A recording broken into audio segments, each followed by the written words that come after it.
You can fuck your colleague if you want. You can fuck whoever your entire self is saying 100% yes to. Yeah. I'll tell you like something super true. Yeah. I've never ever had bad sex. No, liar. That's my life's mission. That's my life mission. I'm making daddies uncomfortable. Making daddies uncomfortable. No. Why? We need to learn to love the good boy. Yes. Okay.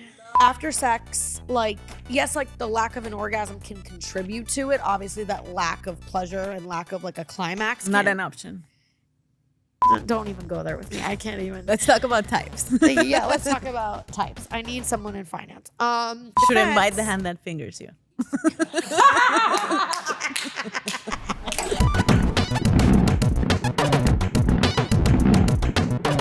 Size though, because this would definitely give me a yeast infection. I hate going to the gym and I can't stand being set up. It feels like I just had a one-night stand and I'm like, where's his bed sheet? Oh, So in the light of what we talked about off camera, pre-recording, I have decided that Tam, our guest today, one of my best friends, one of my muses, one of my biggest inspirations.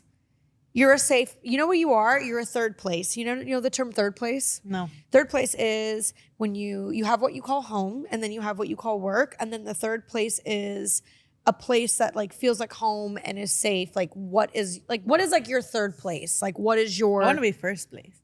Well, you are first place in my heart. You get the gold forever.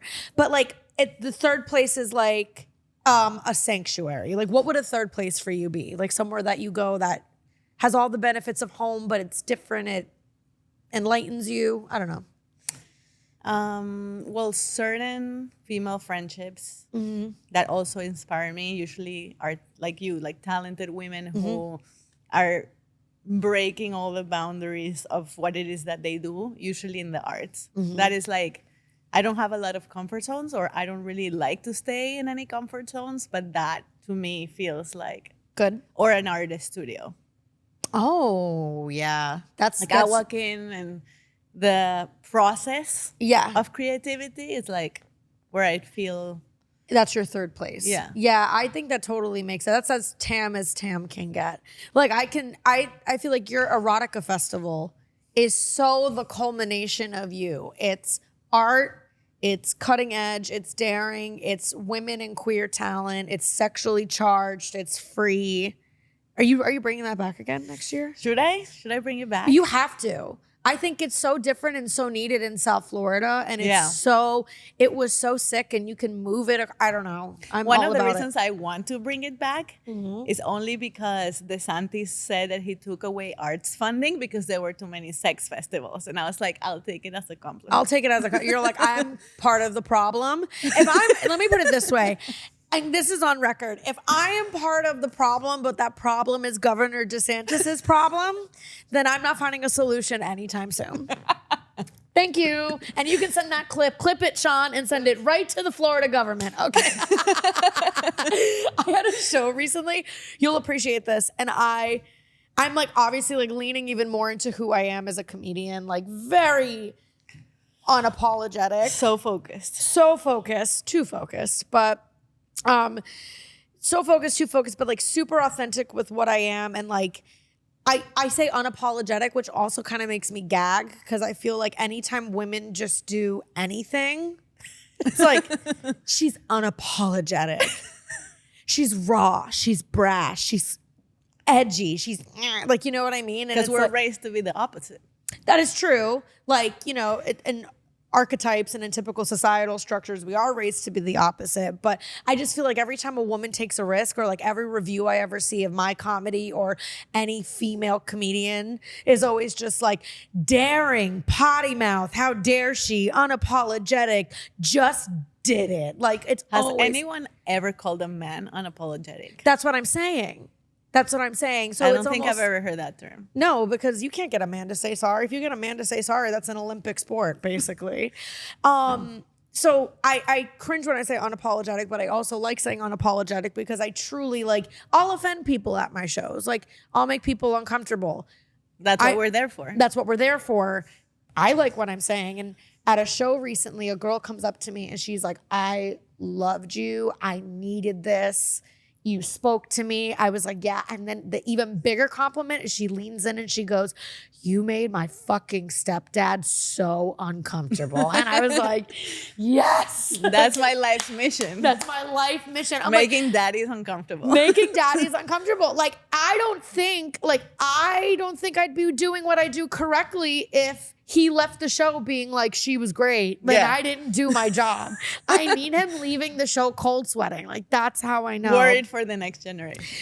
Exactly. So, okay. So to go back on my first question, Tam is everything to me. She's my third place, as I say. And third place meaning first place, but you know what I mean. And she also has a very specific role in my life in that right before recording, I have officially hired her to vet me a husband. I will find you the perfect husband and I will train him for you. Yeah, that's what I need help with because I can get men's attention. I can make them come. I can do fun things like that, but I can't train them. And that the ability to train a man is only coming from a woman who has locked one in, which you have.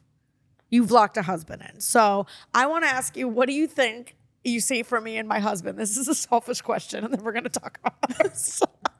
Okay, so first of all, my diagnosis is that a lot of women and a lot of talented and strong women like you, you kind of like a bad boy. Yeah, I like what's not good for me. Yeah. Yeah. And we need to change that. Why though? Like why? Like No, what? no, no. Why? We need to learn to love the good boy. Yes. Okay. Love the good boy. Yeah, you have a good boy. You said that about Lopez, your husband. You Yeah, said that of you were course. like, I got a good boy. I only like good boys. Okay. Yeah. Oh my God, this is like dominatrix BDSM because you can train them. Yes. Okay. Correct. But why do you think it is badass women? Like, is it self-sabotage? Is it I'm truly actually not really available and ready, so that's why I go for the bad boy where I know it won't work? I have a theory. Yeah. A theory. It's not proven or anything, but that sometimes when I look at my girlfriends who like bad boys, it's because they have a very stable dad. Yeah. Oh, wow. So I have like reverse daddy issues. Reverse daddy. Oh, I issues. completely had a Yeah. present, wonderful, loving, stable dad. So you don't need Yeah. you don't have the need for like a stable man. But I have in a your need life. for spontaneity and evil Exactly. and fun. And You are the organized, the stable, the achiever, the alpha, and you're looking for the adventure and the fun. yeah. Whether my theory is that you should become the fun and the stable and you should become the adventure. You are the adventure. Yeah. And you can design your own adventure Yeah. and choose your own adventure. Yeah. And have someone there to support it. To hold it down. Yeah. I mean, I definitely know this is making all the sense in the world. Tam is better than therapy, but I mean, there is something to be said about, I think that's why I've never really wanted to be rescued or I've never needed to be saved. I feel like you're like that too, because it's like, that's not what you're seeking in a partner. And again, I don't think every woman wants to be, that's not what I'm saying, but like, I've never like, something that always like gets under my skin is whenever I have female friends that are like, oh, yeah, he pays for everything, or like money's not a thing for me. Like, I've never wanted to use a man for money. Like, I'm always like, I don't need that. I don't need gifts. I don't need lavish trips. I need to be like seen. What do you need? I need, Tell us what you need. cut. Let's No, I'm kidding. manifest it. Manifest it into the camera. Okay. What do I need? That's a great question. My number one trait that I need is I need somebody who I feel very comfortable around. And I know that grows with time. I know after spending time with people, walls come down, trust is built. But I also have this like theory in my head that like the man that I'm supposed to actually be with, when I meet him, my nervous system is gonna chill out. I don't know. Like I'm gonna Comfortable to do what? like I can be very like I struggle eating around men. I don't know if that's like I think I just recently pinpointed it. Like there's a lot of shame around food in Italian culture, like both like not liking certain foods, not eating enough, but then when you eat enough, looking a certain way, gaining weight. And I'm like, I unpacked this on my own, by the way. Like this just like hit me one day, like out of nowhere. And I was like, for years I hated dates around food with men. I just couldn't eat. I would lose my appetite. I felt like I looked ugly while eating. I was going to get judged for what I ordered. Weirdest thing. And then like the second the date would be done, I would bring my food home and pig out it's so weird. That's such a paradox because when I see one of the most comfortable women doing things that everybody else would find embarrassing. You're literally a comedian. Yeah. And the things that you admit to on stage are so bold and so brave. And like you wear your name the best. Thank you. But then, eating, which is like the most human and could be like very erotic and sexy thing in the world. Yeah. Is something that let's just forget it. Just Scratch it. So, Like literally take your food and like make it I erotic. have to just like let it. Yeah, I know. So I say that because like that's like a small thing that I'm like, it's like a very small thing, but it's like I feel like that would be something that I would need to be comfortable. That's around. definitely something that happened in your childhood. Yeah, for sure. Where there was shame. But you have the power to just like delete it from your recording. That's also true. Yeah. That's true. And just like vow to not like subscribe to that anymore. I don't feel like that's what you really need. Like, I don't feel like you need someone to feel comfortable with because you are a comfortable person in private, in public, on stage, and everywhere else. But there is, maybe a conversation there to be had about shame. Yeah. Yeah. Shame around things that like we've internalized so much that we don't even realize we're embarrassed. Is there anything that you feel shame around that you've worked through or haven't worked through yet? Shame. Honestly, the only thing I can think of where like I'm very harsh when I judge myself is in parenting. Okay. Interesting. Yeah. Yeah. It's a big job.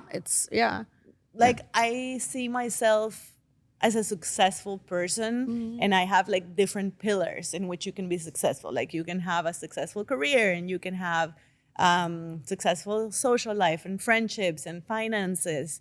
But when it comes, or a successful marriage, but when it comes to children, I think motherhood, I judge myself in success the harshest in that category because it really feels like a primal DNA. If I fail at this, nothing else matters. Failure. Yeah. So there's, I don't know if, I would use the word shame or if I feel the word shame, but I'm the harshest on myself. So self-inflicted category. shame. Yeah. Okay. That's interesting. I mean, it is I'm not a parent, but I would regard it as being one of the most important jobs. And the hardest. Also because like I think the consistent thing that we see in these like hard jobs and hard career paths, like being a parent, is that there is no playbook for it. It's just kind of trial by fire. Yeah. You know what I mean? And then it's like, but then it's also like, don't you feel like you define what's being a good parent, or do your kids define that, or your husband? Like that's such a good point because nowadays, like, yes, clearly parenting is one of those areas in life where we don't have an instruction book, but we do have way too many instruction books nowadays, like in this information economy where we're bombarded by like parenting experts and psychologists of all kinds and schools and, books about anxiety and technology and children and growing. And I feel like, many times you can consume this content and it almost like messes up with your parenting or messes up with your brain or with your internal compass more than if you just were to like listen to yourself and think, what is true for me? What do I want for my kids? And what do I see in them that is them? Like, how can I bring that out of them? Yeah. Because it's like it's almost like too many cooks in the kitchen. Yes. It can go the same way with dating. Obviously, there's less stakes there than there necessarily is with parenting. But it's like, I've never really connected too much with like dating books or dating content. Even a lot of like modern dating podcasts. Like, even people are like, oh, is this podcast, like, you probably talk a lot about dating. I'm like, we talk about dating, but I talk about like everything. And I haven't even connected because I feel like most dating books are like like you said, like it's very like polarizing. It's either one way or it's another. Yeah. One woman secures a husband and now she thinks she has the answers for everybody on how to do that kind of thing. And like, I've never connected, but like to me, with you as a parent, like Tam has 2 kids. I think you're the coolest mom in the world. I told my mom this too. I'm like, Tam's cooler than you. I told her. I'm not cooler than Karen. You a little bit, you are. I mean, my mom is cool in her own like effortless, funny way. Like she doesn't give any fucks and all that kind of stuff. But like, I find your relationship with your kids, you treat them like human beings, which I think is so. They're so smart and independent, and like they have instincts that like I don't think a lot of kids their age have. So it's like I feel like you really succeeded, at least from my perspective. And I'm like, I hope I'm like that with my kids, where my kids feel so like free and comfortable around me and all that kind of like, what's a time, like I would be so curious, like what's a time that you felt like you not like made a mistake with your kids, but you're like, all day, every day. Really? But I would think any parent would say that. Yeah, like making kids, like having kids is one mistake after another. Like you're realizing as you're making them, and it's beautiful and hilarious and takes your sleep away at the same time. Yeah, that's so true. Yeah, like I keep in mind. I try to keep in mind all the time, like my number one goal for my life, for my kids, or like my number one value is freedom. That's why I love art, because it's the only industry in which there is no rules. You can express in any way. And what I want for my kids is I want them to be free. That's what I want for myself. That's what I want for you. That's what I want for everyone I love. So I try to give them as many choices as I can in life while still guiding them, and everything's a balance. Yeah. But there's definitely a million times a day where, you know, I'm mindful and aware of like my own triggers as a parent, as my kid is being like too free around me. Right. You know? So you have to, it's a very delicate balance on like, you are the adult, you are the guide. Yeah. You set the stage. Yeah. And then allowing them to be who they are. Yeah. Which is super interesting, because they're a mix of you and your partner, and they're you on steroids, or you if you were not, you know, raised by your mom, but being raised by you. And all of these are coming back like as a reflection of you. Yeah. And then how do you handle that? And then all the things you don't necessarily love about yourself are like showing up in this little person in front of you. And you're like, okay, I do maybe this. I need to change this first so that they can model, because that's what they do. That's so interesting. It's like selfishly, honestly, it's one of the main reasons I would want to have kids. Like I want the whole experience, and you're totally right about it being a primal thing. I don't think I would, if I couldn't have kids, didn't have kids, I don't think I would like leave my life feeling like depressed. Like maybe there would be a part of my life that's unfulfilled. But like I do think that it is like I want to experience motherhood. I want to experience that level of selflessness of like caring so much for another human life. But selfishly, straight up, like I know that like my kids are gonna parrot back to me everything about me that I want to see or don't want to see. Yeah, you know. So it's like that in and of itself is already, and you need to be there. And I feel like you're the kind of parent that's there to receive it. For sure. I mean, the thing about, you know, the decision whether to have or not have kids, I struggled with this decision somewhat. Like I could say I want to experience motherhood. I want to experience what it feels like in my body to be pregnant or to give birth even. I was very curious about like the physical aspect of it. Yeah. And I knew I wanted to be, like I had a feeling that I wanted to be like a matriarch and have like descendants and sort of like lead my family somehow. Like I had a grandmother who I saw in that way. So I knew I wanted to have them, but I was never like, oh my God, the little socks and the little shoes. Like I was never that kind of person. That mom. Yeah, and I was totally never not. into kids before I had my own. Oh, wow. I was always like not so interested. Yeah, I think I'm exactly where you are too. Like it's like now that I'm like so focused and free and traveling and like literally no dependence. Like I don't have a car, an apartment, kids, a husband, and I barely have debt. I'm even getting out of that. So I'm like literally freedom. Yeah. And it's like, I will say now it's like I have been like more annoyed by kids in public. Yeah, wow. I'm like, but that's interesting. And I'm glad you said that, because then I was like, oh my God, do I not want kids? And then I was like, well, maybe I just don't, I want my kids. Yeah.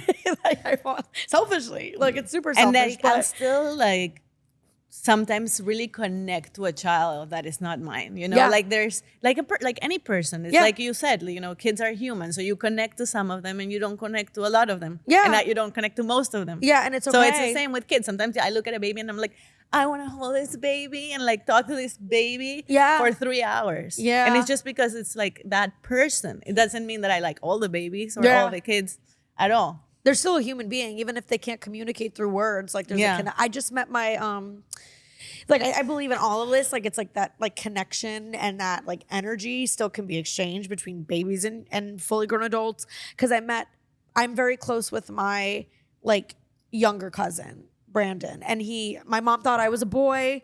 She almost named me Brandon. Thank God I was a girl, because he ended up. Brandon would look good on you. I would, yeah. Yeah. My masculine Brandon alter Brave. ego is Brandon. And he fucks. Okay. He's a fuck boy. He's a fuck boy, let me tell you. He's a douchebag. No, I'm kidding.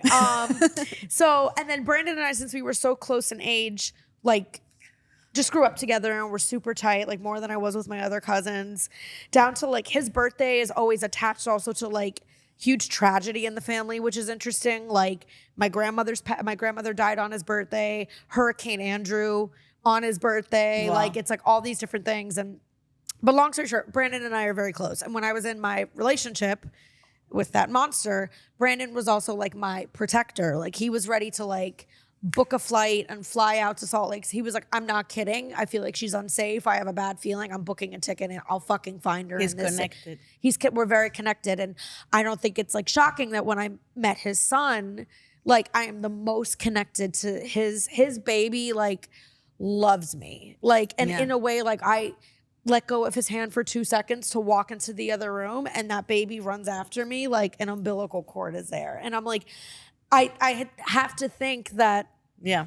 It's the DNA. it's a DNA, it's the baby knows or something. Yeah. So that's interesting. And I think it's really freeing to even say that it's like, I know a lot of new mothers that say they don't connect with their baby, like that they give birth and then they're like, it Yeah. took me a while to feel joy about this.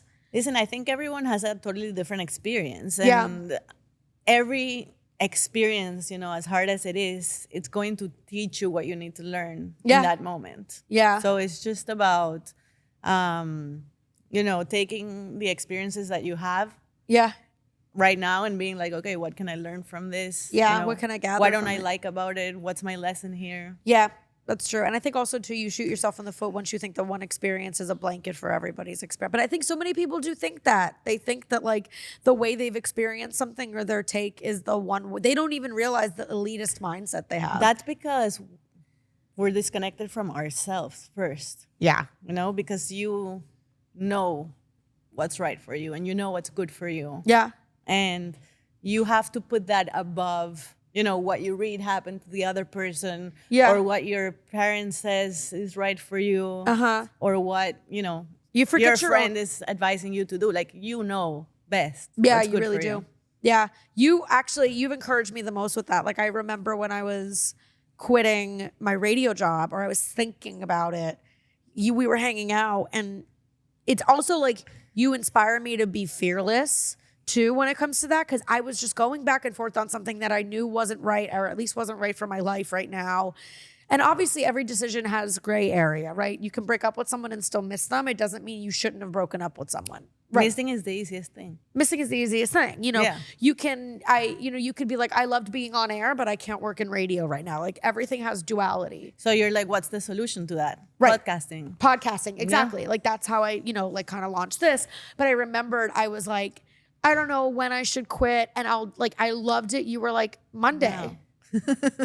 Like And right I was now. like, yeah, but I have to. And you were like, you're unhappy. You don't know. You know what you need to do. Why would you prolong it? Monday. Who are you waiting for to like confirm this decision? But it was like super helpful Yeah. in that sense. And like, you've done that with like a bunch of things. Like I'm super grateful for. And it also just helped me. You were like, what are you so afraid of? And I was like, I don't know. You're right. Yeah. And it just kind of helped like click. Yeah. Yeah. Like one of the things that, I know about myself is I'm a very impatient person. Like it's sometimes Me too. I wish I was more patient in so many relationships and so many aspects of my life. I want everything right now in totality. But it's a blessing. I know. It's such a blessing. What, to be that way or to not have things To be that way, to be impatient, because there's no time to waste. Like time is so precious. Yeah. And we really don't know if life is long or life is short or where are we going next. And we deserve to have what we want now. Yeah. Like, why should you wait, on a job that you don't like or while you can do your own podcast? And is it going to be hard? Yeah. Is it going to take resources? Yes. Investment, whatever it takes. Yeah. But you have to choose your do it. hard. You have to choose. Would you rather the hard be being stuck and being controlled and confined, or would you rather the hard be, oh, this is a lot of work and I'm on my own? I always feel like we're the same with this. Like, I know I'm off the beaten path. I find the other way and I'm going to do it my way. It's going to happen when it happens my way, but it's going to be that much more gratifying. And everything is hard. Yeah. That's true. This is totally off topic, but I've been watching TikToks on it and I need to ask your opinion. Also, I have deja vu right now. So like we have been here before. I literally was just like, whoa, Tam in this studio. And we have been here before. Well, we have been here before, like so many times. That is true. So just usually there's tequila and not coffee. But have you ever experienced post-coital depression? I almost sent the TikTok to you because I've been watching TikToks about it, and it's women talking about after sex, like, yes, like the lack of an orgasm can contribute to it. Obviously, that lack of pleasure and lack of like a climax. Not an option. This is why I love Tam.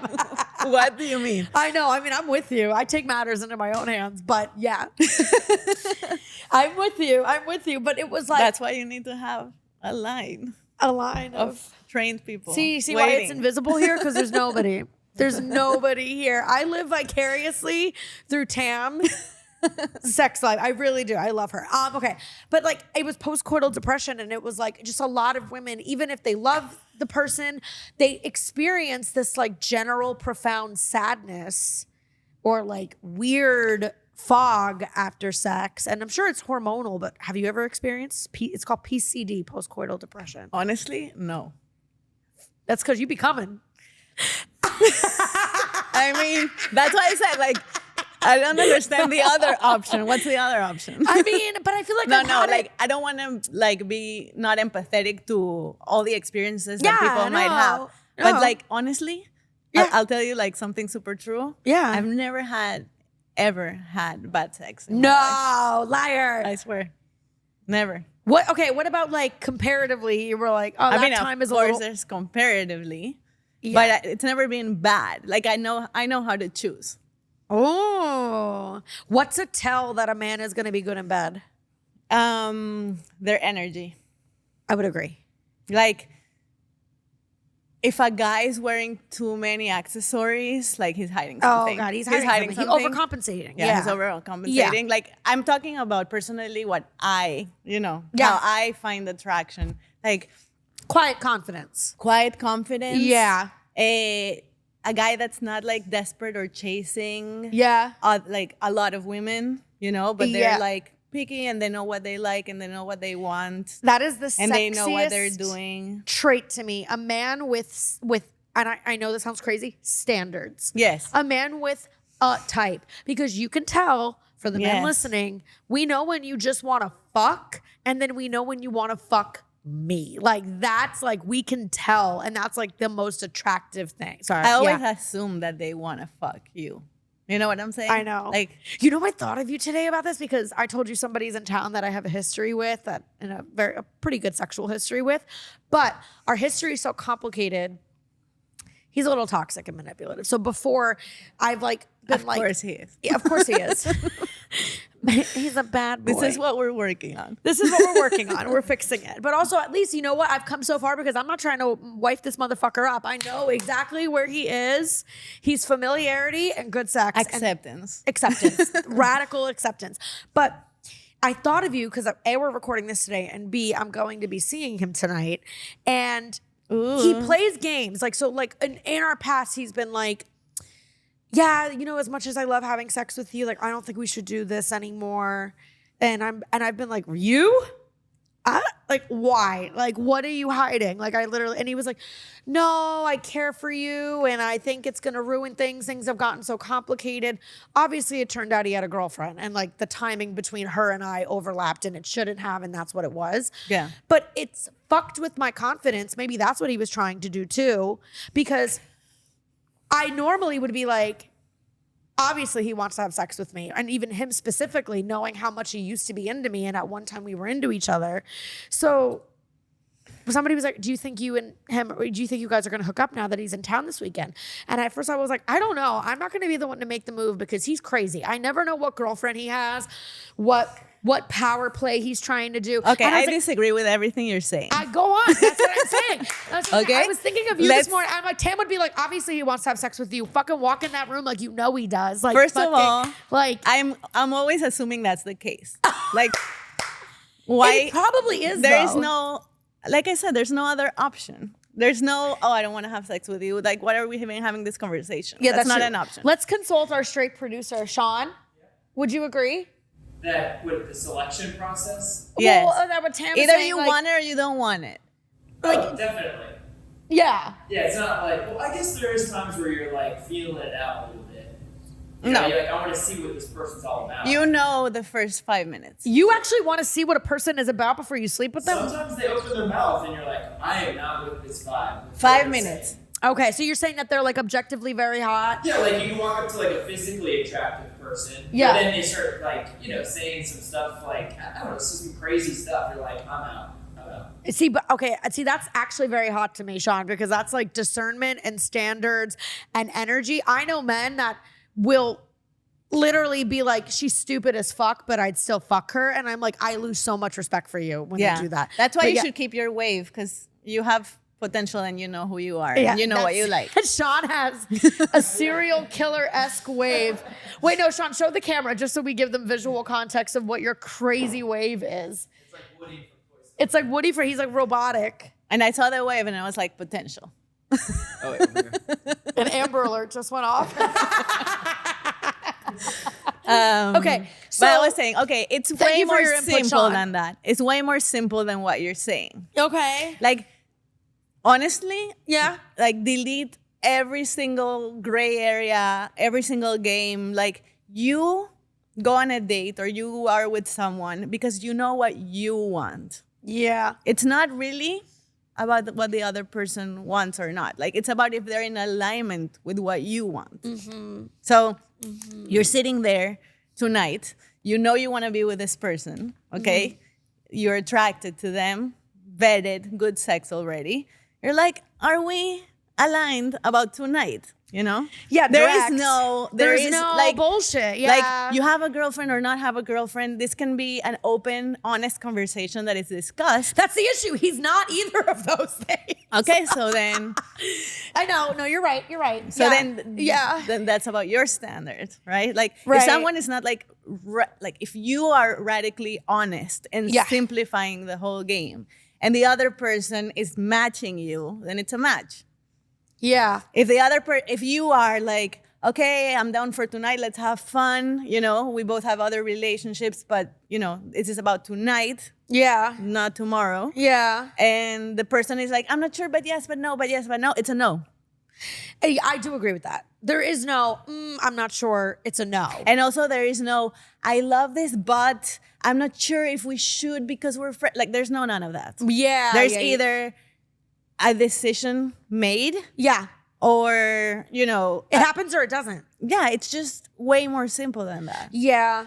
I think you're right. Well, that's why I knew it was a red flag in our history when we've always had great sex. It's always been very sexually charged between us. He was very into me. I was into him. At one point, it was, this person. I'll tell you off camera who it is. Like we've talked about him before. Okay. And that's why I knew, like, the second after we had just had like incredible makeup sex after we were on the outs and not talking.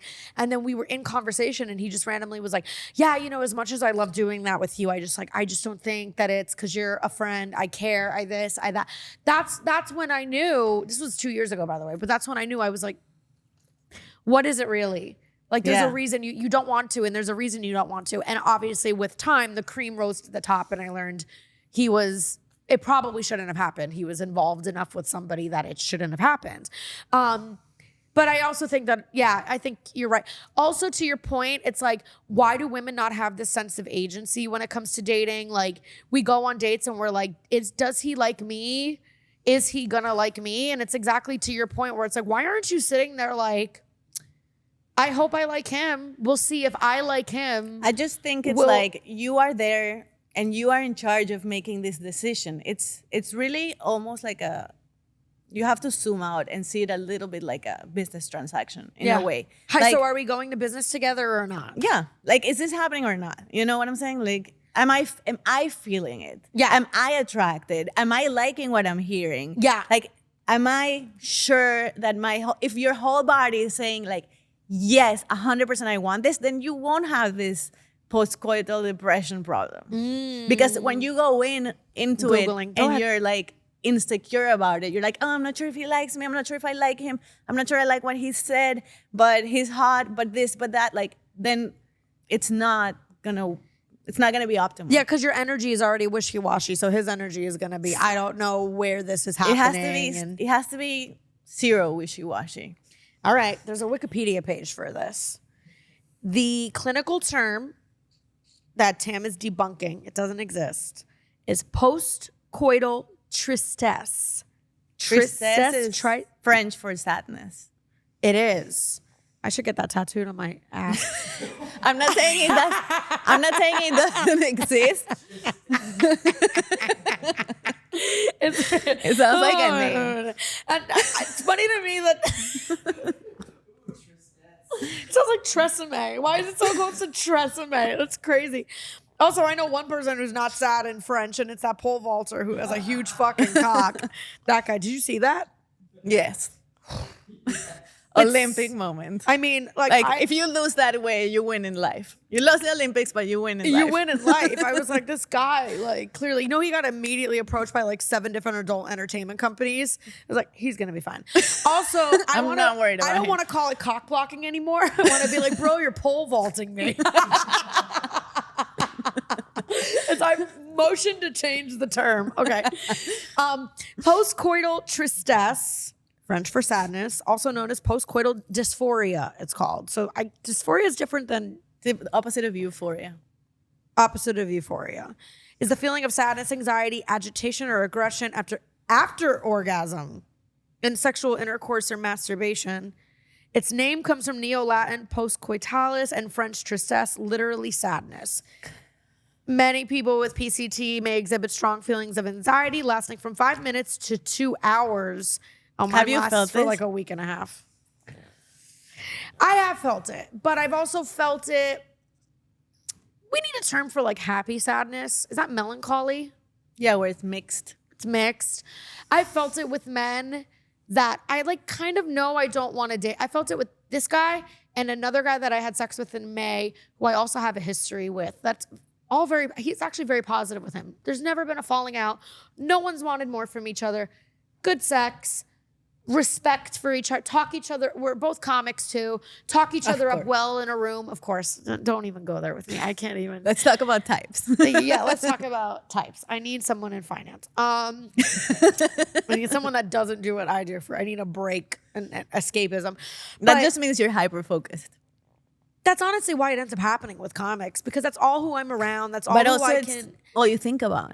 It's It's all what you admire. Yeah, I'm working on a bit. Tell me if this is funny. And then I'm going to move on to something else. Now that we've debunked post-coital dysphoria. But I'm working on a bit about 2 comics and why we end up dating comics. And like, you shouldn't shit where you eat, shouldn't do it with coworkers. But in our defense... Shouldn't bite the hand that fingers you. Bite the hand that fingers me. If you think comics do foreplay, you're crazy. Okay. They don't know. They don't do it. Okay. Oh, that's so funny. You should. He has my tight 5. Okay. Comics shouldn't sleep together. Totally. They're coworkers. It's a bad idea. Shouldn't bite the hand that fingers you. But in our defense, we both love comedy so much. Yeah. That's what brings us together. And almost sometimes That makes total sense. it's what keeps us together. It's almost like we're co-parenting a baby. And the same way a baby is the only reason some couples stay together. Sometimes it's like comedy. That's just a breeding kink. Maybe. Who's to say? It's a breeding kink. I don't know, like whatever. But, and then I'm like, the punchline is obviously like, you stay together for this baby, that's comedy. But then obviously a couple months in, you realize he's a deadbeat and he's trying to pay for the baby and drink tickets or like whatever. Like, Okay. So, yes. It's the love of art. I get it. Like you have the Yeah. same passion doesn't mean you have passion for each other, but it can get confusing. Oh, it totally can get confusing, especially if you truly have to have a respect for each other on that level of like, I will say this, anybody that's ever been like, you shouldn't sleep with a coworker, or because it could get messy, it could get complicated, it could blow up, or you shouldn't sleep with a comic. I'm always like, if you even think it could potentially get like that, you shouldn't. If you have a respect or a regard for I disagree again with everything. Okay, let's go. I love it. This is why we're soulmates. Okay. A Libra and an Aquarius take the inflatable couches. Let's go. Like, Okay. this is it. Yeah. I don't believe in And any I of those convinced you rules. into astrology. You believe astrology and tarot now I because believe of me. anything you say. Oh, that's you should not. I do believe that. in Brittany Brave. I am a mess. Okay, I yes. don't know about Yeah. astrology, but I believe in Brittany Brave. Thank you, Brittany Brave, running for president. My Okay. point is, I don't believe in those rules. Okay. You can fuck your colleague if you want. You can fuck whoever your entire self is saying 100% yes to. Okay. That's it. That's the Okay. only rule. But what I about believe like, in. oh, do you believe that if you have sex with somebody who has like treated you badly, like energetically, you could fuck yourself up? Why You don't. are we with someone who treats us badly in the Exactly. first place? Well, that's what I'm Unless you saying. like it, which you should own it. That is true. Okay. You just need to own what you really, really want and desire. 100% of Yeah. it. Like if what you Yeah. like is someone who mistreats you, there's names in the book for that. Yeah, there's is. communities Yeah. like that. Yeah. There's all kinds of I have, options that you I have a can. degradation kink. That's also a thing. It is a thing. It is a thing. I feel like, are you submissive in bed? Or are you? I like to switch it up. Yeah. I can be an extreme of both. Yeah. Well, it's like my bit. I feel I'm very submissive. Being submissive is very relaxing, Oh, it's amazing. especially if you're dominant. Submissive is all not day boring long. to any single man watching. Submissive is not boring. What Yeah. do you mean? Some men love it. Yeah.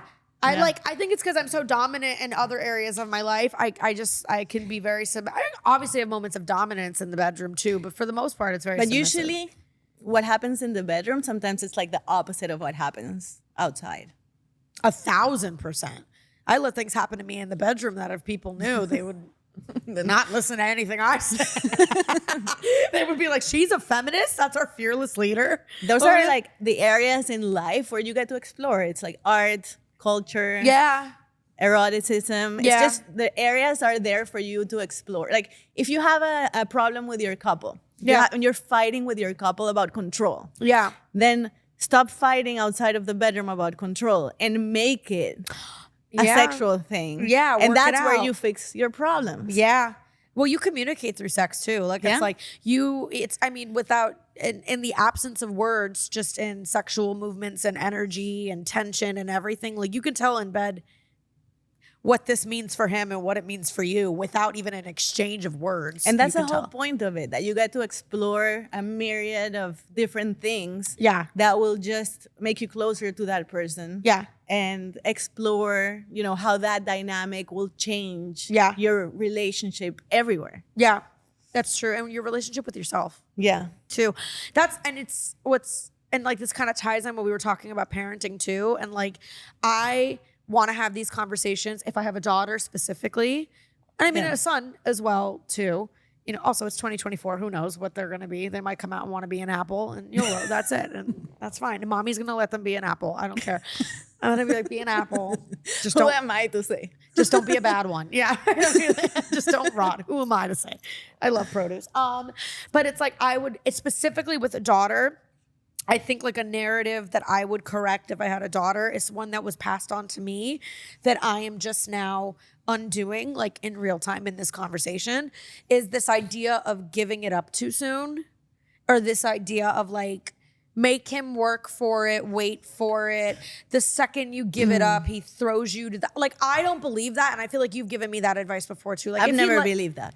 If he likes you, you're gonna have sex again. You're gonna date. You're gonna like. It's like I also think it's about what you like. Want. Exactly. So that's why I'm like, when I have a daughter, I'm going to teach her like, this is not about you giving up this precious. Don't get me wrong. I believe in pussy power big time. The vagina is very convincing, but I'm not going to teach her that it's because I feel like my mom taught me that. And the issue with that is it robs me of any choice or pleasure or freedom in that. It's just about me giving this thing up. I'm like, what about every man I've dated? He's a slut. He gives it up quickly. I think the reframing is wrong. I agree. The framing is, this is your power. Yeah. And you are free to keep it and use it however it is that you want. And nobody else can convince you to give away your power to someone you don't want to give away your power to. Yeah. It's yours to give. It's yours to decide. Yeah. And there's no one in the world who can tell you what to do with it. Yeah. And that's when you know that you're not just going to give it away to some random wishy-washy guy who you're not even sure your whole body even wants. And then you're going to have post-coital depression or whatever that is. Yeah, that's probably where the post-coital depression is. I made a TikTok that bombed about it. And she was like, things that can cause post-coital depression are hormone changes, lack of orgasm, this, that. And I stitched it and I was like, sleeping with someone you shouldn't have, that you didn't really want to. Him finding out he has a secret family and kids that he's not obviously not open with or whatever. Or like, I'm like, all of these other things are really what caused the post-coital depression, I think. I think the conversation is about our desire, what we want. Yeah. About, and everything. Yeah. And if we, decide that we want to, have sex with this person, we're also not giving them our power. We are taking our power and we're choosing. It really has nothing to do with the other person. The other person can be there to witness it. There can be connection. But there's never a thing about giving your power. That's not a thing. Yeah. And you also don't it's also a crazy thing to I had sex with a man too quickly and then it didn't turn out I lost all my power. You're giving your power because you're already saying that you're not deciding. Yeah. What do you mean he's deciding? You are deciding. Yeah, you're there too. No, you are there. Yeah. Period. Yeah. Well, especially women. I feel like women also decide when sex happens. Men decide when the relationship happens, but I feel like women decide. Well, also, women, to your point, we decide everything. That's true. That's so feminist and hot, and I love it. But that's the only philosophy, really. Yeah.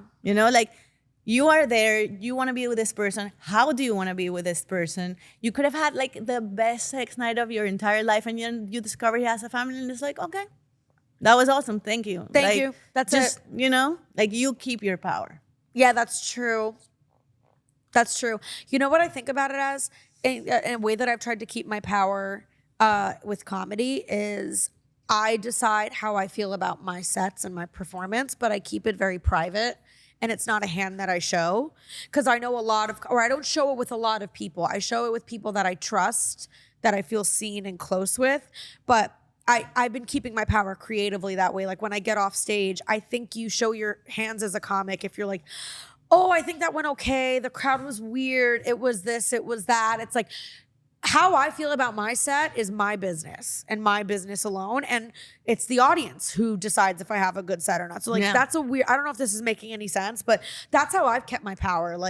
Especially this month, I'm pushing myself creatively and kind of actively bombing in Miami. And I'm not bombing. I never really bomb. Sorry, not to be cocky for a second, but I don't bomb. I've never seen you bomb and I've seen all of your shows. Yes, that is true. I bomb for my standards. I 100% bomb for me. That was a bomb. I know what I was capable of. Because you're growing. Because I'm growing. But I've kept my power creatively by deciding who you perform in front of. 100%. It's the same thing. And also doing what I want on stage, even if I know it's new and it's Like, I'm like, I want to do all of these new things and I don't care if I'm not going to get as many laughs. This is my time and my set and this is how I'm using it. And then I also feel, and this goes for gender dynamics too, I walk into a green room with a bunch of men who I know many wonderful men who support female comics and think the whole women aren't funny thing is ridiculous. I also know a lot of piece of shit men that still perpetuate it. I know a lot of women that perpetuate it. I have a story about that. But I keep that to myself, and that's my way of keeping my creative power. Like, I'll never, even if I didn't think it went well for me, I'm now walking off stage, and when I walk in that green room with colleagues that I either trust, don't trust, no, men, women, whatever, I go, I had fun. Yep. Like, and I keep it to myself. I don't know if this is making any sense, but it's helped me. It makes sense that you are on a path of growth and that you know that tomorrow's set is going to be better than the set that you did a year ago. Yeah. And that every time that you get up and you stand in front of an audience, you are just practicing and you're going to do better and better and better. And then you're only going to see what works and what doesn't work. And that's informing your next move. Well, that's an artist. It's the process. That's an artist. And a lot of people love the result and don't love the process. And I think loving the process is being willing to get in the weeds with stuff like that. And there is no result. There is no. There's no future.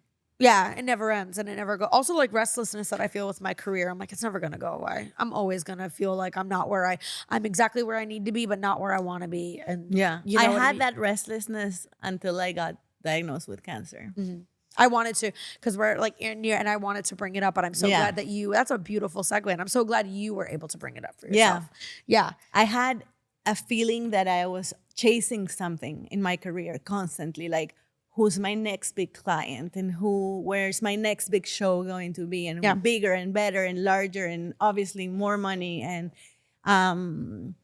when I had to face, like, maybe in 6 months you won't be here anymore, and you really have to live, as cliche as it sounds, like in this minute right now, all of that goes away. Yeah. Like, I don't care about the next anything. Yeah. I only care about what I want right now.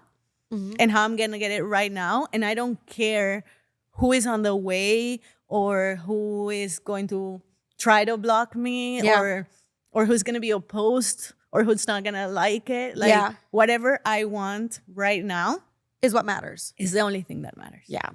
Yeah. That's it. That restlessness is you. And you said, if I'm understanding, you said you were feeling it prior to being diagnosed, or when I had like a more of an idea or an illusion of the future. And now I live my life like there is no future. Yeah. It's so uncertain. There's not even point in trying to, you can envision it and know what you want for yourself. Yeah. But like trying to control that future. Yeah. I did achieve a lot of things in my life, going in that direction. But I feel so much more free now. Yeah. When I'm like nihilist. Where it's like, if I die tomorrow, I'm going to die really happy. Yeah, because I don't have a single point of resistance in my life. I don't have a single stone unturned. I know I've done everything that And I'm being so true to myself and what I want. And whoever doesn't like it, I'm like, sorry, it's your problem. And it can be painful. I'm sure. Because there's a lot of people who don't like it, don't understand it, try to get in your way, try to control you. Yeah. And I'm like, you can't.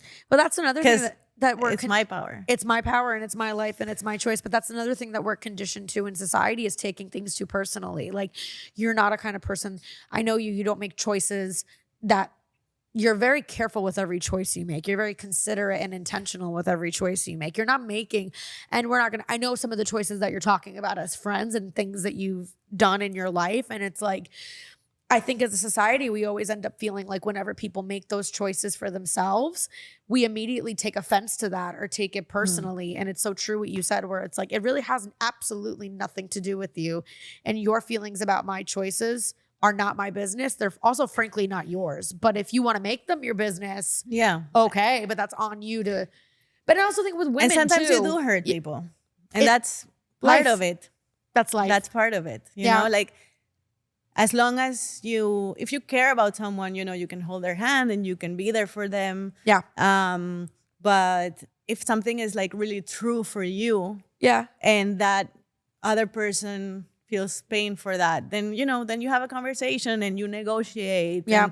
And, but it's going to be always hard. Like we said in the beginning, it's going to be always painful no matter what you do. Yeah. And the only guidance that we really have is like staying true to ourselves in our gut in the deepest way. Yeah. And sometimes that's controversial, and sometimes that's unpopular, and sometimes that's not what society taught us. And sometimes that's, reckless. And that's the beauty of life and our freedom. Our freedom to do so. Yeah. I would also lean towards an unpopular choice before I'd lean towards a popular choice nowadays. I would run from a popular choice most of the time. Especially in this current political, social, global climate and everything. Like, I think a lot of the most popular choices and trends are pretty negative and affecting our health in a bad way. And Like what? I think our overconsumption of social media. I think our obsession with other people's opinions. I think our America as a nation, I don't think is super healthy physically and physiologically. I don't think it's healthy as a nation being in trillions of dollars of debt. I think there's a lot of things that's just a couple examples. Yeah. So I would almost trust more the people that are making an unpopular decision or a quote unquote controversial just because it's not being done decision, because it's like It's creative. it's creative. And if you do what you've always done, you'll get what you've always gotten. So that's even how I feel about the election, like Trump and Kamala. And I mean, I'm not even breaking down political things right now. I'm just saying at the very least, she's different. And we're all, I think, collectively on both sides, not super happy with things in this country. And there's things that are antiquated and need to change, and our lives are threatened. The list goes on and on. So at the very least, it's like the fact that she's new and she's different, and and I'm not even saying I agree with everything, but it's unpopular and it's different. But I would almost lean towards that, because it's like, well, what else? What are other choices? Stagnancy and unhappiness. And that's just one example. That's why I say the unpopular choice is probably the refreshing one. That's another thing that I went to university for political science. Yeah. Also art history. I always forget that. But I used to care a lot about politics like 10, 15 years ago. And I was like involved, and definitely it was like a central part of my life. I worked in the United Nations. I forgot that. I had a whole past about that. Yeah. But now, because I have this new fresh perspective on life, I see it as an illusion. All of it? It's an illusion. Like politics and... Most of it's an illusion. We cannot really know from our point of view as like regular civilians what's really happening. Behind the scenes. Yeah. In who makes all these choices. The people that are put forth as like spokesperson of these choices, the candidates that we have as choices right now. Like, yeah, it is all performance and posturing. I don't know. I'm in a stage in my life in which I'm in a survival mode, and I want to take care of the people who are around me, and health-wise, just politics just makes me sick. It's not. I'm not even exaggerating. Like, consuming it, reading about it, being manipulated by algorithms, like being aware that I'm being manipulated by algorithms. And the algorithm is ruining all of our lives. It's ruining it's ruining human connection. The thing about being human is about being able to be free and make choices, which is the whole point that I'm making today. Free will. Our free will to be who we are and make our choices. And that's why I lean towards art. And that's why I focus on my parenting journey or my family or eroticism or, those are the things that keep me human. Yeah. Well, they're tangible. They're real. Yeah. When I start reading the news and, wanting to learn about politics, war, the state of affairs right now, I'm already in propaganda land. Yeah. I'm being fed. I'm being fed something, So, doesn't matter how many degrees you have or how much you study or, how much you read about it. You really have to keep your eye on the 180 degree of the political spectrum to even attempt to be objective about it. Yeah. Because just because I work in the art industry, I'm going to be fed this information. And just because I'm a 38-year-old woman, I'm going to be fed this information. And because I'm a mother, I'm going to be fed this information. Yeah, understand that they're targeting an audience or what they think that audience needs so to hear. Staying objective. Yeah. And I've seen with my own eyes, like people who, pre-social media, read a lot and, studied a lot and had a lot of, objective and really good opinions. And they're not aware of how their algorithm is becoming smaller and smaller and smaller. And only showing them. And they live in an echo chamber. Yeah. And I'm just very aware of that in my own media. Yeah. And in the people who are around me with everything that's going on in the world right now. Yeah. That's so true. Yeah. And there is no absolute truth. No, there never will be. So you'll never know it. I took like a very zoom out perspective. One, because I'm in survival mode and I don't want to be sick.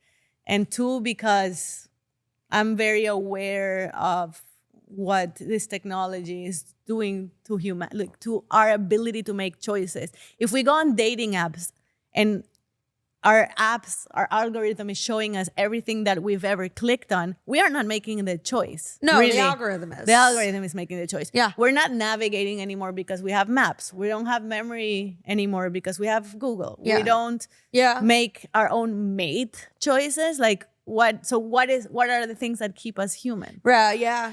Yeah, that's so true. And it's like your own internal compass, but you have to keep it clean as much as possible in 2024. Yeah, and by clean, you mean obviously free of propaganda, distraction, negativity as much as possible. I also believe that there is no such thing anymore, but just being hyper aware of that is a survival strategy for me. Yeah, that's so true. And like to just like one more thing, just, but I always think about this too. Like I've noticed a rising trend and I'm guilty of it as well, of people saying, have you noticed like just, I like staying home. I cancel plans. I love being by myself. Yeah. It's masked introversion. It's masked. It's glorifying solo time and alone time, which is very important. Focused. It's focused. And on one side, I'm totally about it because that's my life right now. I spend the most time with myself. I'm happy about it. But I also see a lot of on the internet, the propaganda that we see around it is like, cancel those plans. I never want to hang out. I don't see anybody. What I really want to do when I'm with my friends is scroll. We see a lot of that. And it's masked in humor. But it always, I'm like, that's not how it's meant to be. There's become this like glorification of being alone and canceling plans and not liking people. All the things that are the antithesis of what you said you're doing to stay in survival mode. That's interesting. Because there is a glorification of it. It's like, oh, and I just want to be in bed by 10 and I don't want to be around anybody. And I think it's oversaturation and overstimulation. Yeah, like it's very relatable. It's relatable that we are all living fast lives, that we're always overstimulated by our phones, plus our real life, our jobs, our family members, our responsibilities. Like it's exhausting. So it's very relatable to look at a meme when you're like cozy, canceling plans at 10 p.m. in your bed and say, that's relatable, We're also in our 30s now. So, it's different. It's a different energy. But I feel like you have an ability that few people have in this distractive world, which is the ability to focus and go for what you want in a very strategic, organized, and planned way. Oh, thanks. So going out, just like going to bed with someone, you will be picky and selective about it. I will. Because I will if say we that. sit together and have a conversation, this is helping both of our careers right now. Yeah. And you're also socializing and you're also filling in all of those buckets that you need to be filled as a human. Yeah. But there's it's hyper compartmentalization. Yeah. So much of going out that is just a waste of time. It totally is. It is. And I actually think, and not to just like to put a button on this, and it's a perfect, I think, like wrap up is like, I also was thinking about like our friendship and a couple other close friendships that I have that started as working together. And I think those, I would argue, are the richest and most precious of friendships because there's nothing quite like being able to share a vision with somebody and work together. And I trust you and your ability and your reputation and what you want to build. And you trust that in me. Like, I don't believe you're going to be friends with everybody you work with, but I do think that you can build really strong friendships because that's a really high level of trust. It's up there with like romantic intimacy, parenting, and everything else. Yes. Being able to work with someone or a friendship building out of two people that navigated a work scenario that maybe was less than ideal and still built something cool. I love that. Some of my strongest friendships are comedians I respect, curators I've built things with. Like, and I don't know. I think it's underestimated and it's special. And I think it's like, what makes our friendship so special? Because we literally met in a pretty tense crazy work environment. But the values, when you're in a work environment like that, you very quickly see other people's values, their vision. And then that's like, you almost are like, their grit. And like, you're almost on a fast track to a really good friendship. I remember that's the first thing that I found out about you and that impressed me about you. And I was like, I like her. Which is, we had a meeting set up and I canceled on you because I was flying from Miami to New York every 2 weeks. Right. For like a day or two. Yeah. And I had double booked meetings every hour on the hour when I was there. Yeah. And I canceled on you for some reason. Okay. We were building an immersive theater play together. I know that. Yeah. Well, I remember that. Yeah. You were like, hell no. I have a busy day and I'm on my way and you will meet with me right now. And I was like, you know what? I like you. I can't even remember that you passed the audition. Oh, fuck yeah. Oh, yeah. I didn't even know I did that. I love that about you. I was like, I respect you. Oh, hell yeah. I respect you. Oh, hell yeah. You stood up for yourself. You were like, you're not wasting my time. Mm-hmm. And I was like, I like her. Thank you. I like her. And then we navigated some tricky things. Yeah. And I remember getting a phone call from you and things were very stressful with that project in this moment. And you believed in my crazy ideas. Oh, I always did. Yeah. I was like, she's brilliant. This is fun. I want to see this actually happen, even though a million people are saying no. I was like, no, we can make it happen. I want to see it happen. And I definitely remember, like, I feel like this was a pinnacle of when we knew we'd be friends. And I'll leave with this, but I knew we were in a really stressful work environment. Tam was like my boss at the time. I, at this point, I was fully checked into Tam, but very checked out of this job. Like super. Most people were. Like most people were. I took a bad toll on my health, et cetera, whatever. But I definitely started slacking on things because I was burnt out, fed up, certain things. But I also didn't realize at the time that those things I were slacking on were going to become issues for Tam and so on and so forth. And it was all going to, and I remember you called me and I was like, I was dreading going into work. I was also like pregnant at the time, which was crazy. I didn't know that was happening at the time. So a lot of things were happening, but you called me and you were like, please, like, I know you're at your wit's end. I know you're going to quit. I know all of this, but you're like, please have my back today. And it was with something going on in the house, something, whatever. And it was in that moment that I was like, I can't let her down. And I like went in and did. And then also I remember afterwards we met in Miami and we got drinks and we fixed it and we talked about everything. And that's when I knew like, oh yeah, we're 100% going to be soulmates and friends, like beyond this fucked and up we crazy. worked a million times together more because in that moment we saw that we could trust each other, that we could have each other's backs. Yep. And that this was a sustainable relationship. And we could show up for each other and all these things. We chose to. Yeah, that's true. Either one of us could have. You could have not wanted to pursue a friend. I could have not. But there was no wishy-washiness, right? No, this is what I mean about relationships. Yeah. I was like, I need you to do this. I need you to show up. I need you to be there. Yeah. And you were like, I'm at my wit's end. And I'm like, I'm going to and you're going to be going off to a better place. And, we're talking without any games, without any agendas, yelling, without fighting, gray areas. Nothing. Everything is clear. Everything's on the table. Radical honesty. Wait, I think I just realized. I think Tam found my husband, and I think it's her. I'll be your husband. I think that's it. Can we make it so that I can marry multiple people? Yeah, do whatever you want. I would never legally hold you back. I know from this, I know that freedom is the most important thing to you, so I would never hold you back. I would marry you and adopt you. Yay. And I'll let you have other husbands too. Oh, well, if I can find them. I can't even find one, but okay.